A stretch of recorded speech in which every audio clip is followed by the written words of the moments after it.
fi ñu exilé sëriñ bi jëlee ko Sénégal mooy deuxième exil bi jëlee ko Sénégal yóbbu ko Mauritanie ci 1903 1907 ñu indiwaat ko Thièyène Jolof biñ ko indee Thièyène sanc ba mu fa njëkk a def maa ngi ko tuddee Daaru Rahman ñi Sëriñ Tuubaa radiyallahu anhu moom tuddi ay këram tuddi ay dëkkam tuddi ay njabootam lépp daf koy delloo ci yàlla borom bi subhaanahu wa taala delloo ko ci Yonent bi sallallahu alayhi wa sallam moo tax sanc ba mu fa njëkk a def rek daf ko tudde Daaru Rahman ci Daaru Rahman googu nag ci Zaksas di 1327 tombeeg 1908 boog enfan 1908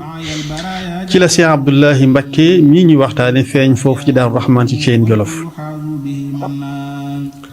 bi mu feeñee ñu wax ko sëriñ bi dañu wax ni Cheikhul Khadim keroog dafa mbég mu kawe mbég na lool mbégte moo xam ni musuñoo gis mu béggee noonu wax ay maqaama yu kawe yoo xam ni Cheikh Abdoulahi indaale na yoo xam ni dee su ko mën a wax ci jumtukaay yu mel nii